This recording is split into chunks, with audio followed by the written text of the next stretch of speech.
Assalamualaikum warahmatullahi wabarakatuh. Perkenalkan, nama saya Muhammad Singan Surya Pratama. NPM saya 4118181230018 dari kelas 1. Di sini saya ingin menjelaskan tentang anatomi tubuh manusia. Yang pertama, ada sistem gerak pada manusia. Tubuh rangka manusia terdiri sebagai tapak depan, tapak belakang.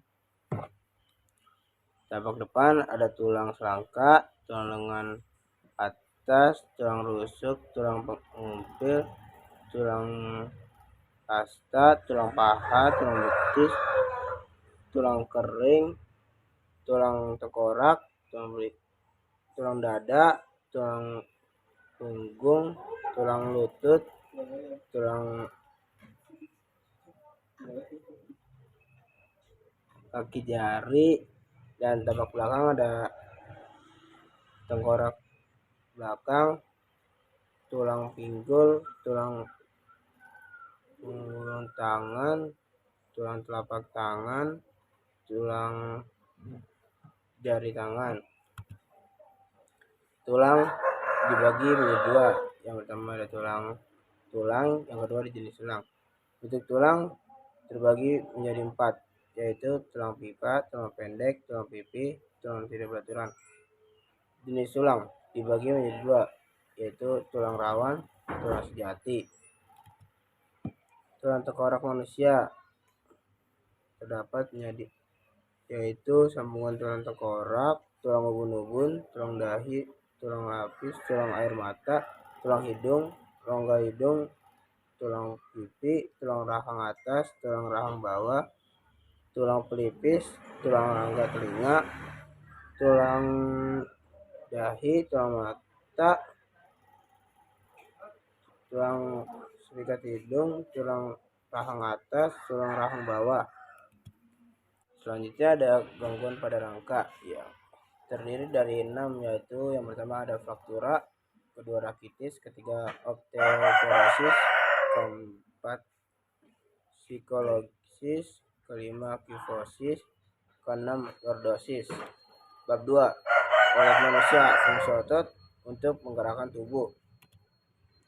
Sistem muskulus atau otot.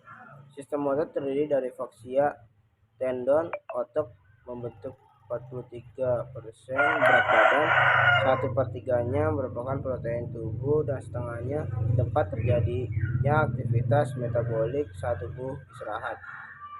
Proses vital di dalam tubuh seperti kontraksi jantung, kontraksi pembuluh darah, bernapas, peristaltik khusus terjadi karena adanya aktivitas otot.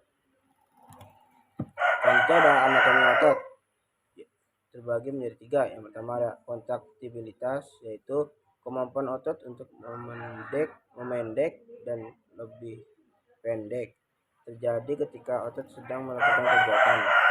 Ekstensibilitas, yaitu kemampuan otot yang memanjang dan lebih panjang. Elastisitas, kemampuan otot untuk kembali pada ukuran semula.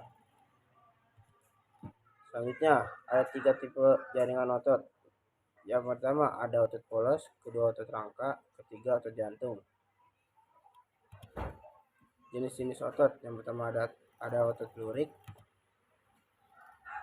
otot seran lintang, lurik keret voluntar, terbagi menjadi 8. Yang pertama paling banyak melayani gerakan atau proses gerakan. Yang kedua peletakan dapat pada tulang dan kulit. Ketiga origo, yaitu tempat peletakan otot dan diam. Selanjutnya insertio, yaitu tempat peletakan otot yang bergerak. Monoartikuler, lebih tahan lama daripada poliartikuler. Sel panjang polinukleat dipelihara saraf motorik. Gerakan sadar bisa dikontrol dan dilatih. Dan terakhir ada kontraksi, perlu energi yang banyak sampai kelelahan. Bentuk otot seran lintang: belah ketupat, M. furciformis segi 4, M. quadratus seperti bulu ayam, M. penniformis uni, B. multipenanthus. Lingkaran: M. sphincter segitiga, ada M. triangularis. Selanjutnya ada otot rangka atau otot serat lintang. Fungsi sistem otot rangka terbagi menjadi 5. Menghasilkan gerakan rangka. Yang kedua, mempertahankan sikap posisi tubuh. Ketiga, menyongkong jaringan lunak. Keempat, menunjukkan pintu masuk dan keluar dalam sistem tubuh. Kelima, mempertahankan suhu tubuh. Kontraksi otot, energi menjadi panas. 2. Otot polos. Otot polos disebut juga otot tak sadar atau otot alat dalam otot visceral. Otot polos tersusun dari sel-sel yang berbentuk kumparan halus. Otot polos terdapat pada alat-alat dalam tubuh, misalnya pada dinding saluran pencernaan, saluran-saluran pernapasan, pembuluh darah, saluran kencing dan kelamin. 3. Ada otot jantung. Otot jantung mempunyai struktur yang sama dengan otot lurik, hanya saja serabut-serabutnya bercabang-cabang dan saling bernyaman serta dipersarafi oleh saraf otonom. Letak ini di sel tengah. Dengan demikian, otot jantung disebut juga otot lurik yang bekerja tidak menurut kehendak. Bab 3, yaitu persendian manusia. Definisi: sendi merupakan hubungan antar tulang sehingga tulang dapat digerakkan. Hubungan dua tulang disebut persendian atau artikulasi. Jenis sendi ada 3, yaitu sendi mati, sinartrosis, kedua sendi kaku, amhiatrosis, ketiga sendi gerak, diartrosis. Sendi mati atau sinartrosis. Sinartrosis adalah persendian yang tidak memperoleh pergerakan, dapat dibedakan menjadi 2, yaitu sinartrosis sinifibrosis, kedua ada sinartrosis sinkondrosis. Sendi kaku atau amhiatrosis, persendian yang dihubungkan oleh jaringan tulang rawan sehingga memungkinkan terjadinya gerakan. Ada 2, yaitu yang pertama sindermosis, kedua ada simifilis. Sendi gerak atau diatrosis. Diatrosis adalah persendian yang memungkinkan terjadinya gerakan dan dapat dikelompokkan menjadi 5, yaitu pertama sendi peluru, sendi pelana, sendi putar, sendi lucur, dan terakhir ada sendi engsel. Sendi peluru yaitu sendi yang memungkinkan terjadi gerakan ke segala arah. Kedua, sendi putar. Sendi putar adalah sendi yang memungkinkan salah satu tulang bergerak berputar terhadap tulang lain. Ketiga, ada sendi engsel. Sendi engsel yaitu sendi yang memungkinkan terjadinya gerak satu arah. Yang keempat ada sendi geser, yaitu sendi yang memungkinkan terjadinya sedikit gerakan bergeser. Kelima, sendi pelana. Sendi pelana adalah sendi yang memungkinkan terjadinya gerak dua arah.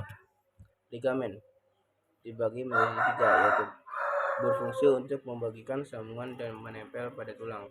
Ligamen berfungsi untuk mencegah adanya dislokasi dan sekaligus berfungsi untuk membatasi rentang gerakan. Yang terakhir ada hal tersebut disebabkan oleh sifat ligamen yang tidak elastis dan dapat merenggang di bawah gaya regang atau tension tertentu. Bab 4, sistem saraf manusia. Sistem saraf menjadi 2, yaitu sistem pengendali dan sistem informasi. Berfungsi menerima data, mengelolanya, bentuk respon, dan memberi perintah ke setiap organ tubuh untuk melakukan tindakan yang penting demi keadaan homeostasis. 4 fungsi sistem saraf. Yang pertama ada menerima informasi, kedua mengkomunikasikan informasi antara sistem saraf perifer dan sistem saraf pusat. Yang ketiga mengelola informasi. Yang terakhir ada menghantarkan informasi. Sistem saraf tersusun 2 tipe, yaitu ada neuron dan kedua ada glia. Sel saraf neuron.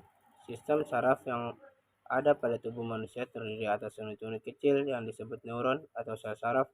Neuron yang berada dalam tubuh manusia jumlahnya triliunan neuron, yaitu sel yang mempunyai kemampuan menerima impuls dan mengantarkan impuls. Neuron sel-selnya tidak mengalami pembelahan sel sehingga jika sudah mati atau rusak tidak dapat diganti. Neuron, unit badan sel akson, menjadi ada 3. Penerimaan rangsangan, penyedia bahan makanan untuk sel saraf, membawa rangsangan dari bahan sel ke sel saraf lain. Selanjutnya ada otak. Cembrum, otak besar. Yang kedua cerebellum, otak kecil. Brainstem, batang otak. Otak besar. Cembrum adalah bagian terbesar dari otak cembrum. Terbagi menjadi 2 bagian, yaitu otak kanan dan otak kiri. Yang kedua ada otak kecil, cerebellum. Cerebellum merupakan bagian dari sistem saraf pusat yang terletak di atas batang otak yang memiliki fungsi utama sebagai pengendali gerak dan keseimbangan serta membantu kemampuan belajar dan mengingat kemampuan motorik. Dan sistem atau batang otak yang terletak di dasar otak dan terhubung ke saraf tulang belakang. Sumsum tulang belakang. Medulla spinalis berawal dari medulla oblongata, caudal foramen magnum, berakhir di antara vertebra L1 dan L2. Selanjutnya penghubung otak dengan seluruh tubuh atau perifer. Yang ketiga ada berperan langsung dalam proses gerak refleks. Yang keempat ada mengandung 31 vagus saraf spinal. Sekian dari saya, kurang lebih mohon maaf. Assalamualaikum warahmatullahi wabarakatuh.